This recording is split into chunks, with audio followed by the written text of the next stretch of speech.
Hi all, welcome to my channel simple unknown things.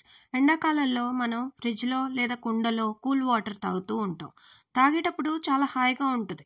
కానీ కంటిన్యూస్గా తాగితే కొన్ని రోజులకి కొంతమందికి throat infection, cold or cough attack అవుతాయి.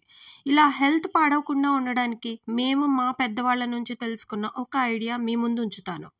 ఫోటోలో చూపించిన విధంగా ఒక తడిపిన కాటన్ క్లాత్ని స్టీల్ బిందె చుట్టూ చుట్టండి.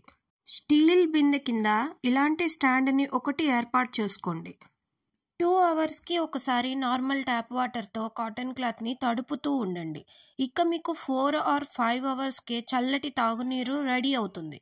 ఇలాంటి చల్లటి నీరు మీరు ఎంత తాగినా ఎటువంటి side effects Rao. Thanks for watching my video. If you feel the content is useful to you, please share to your known people so that they will also follow this idea and live healthy.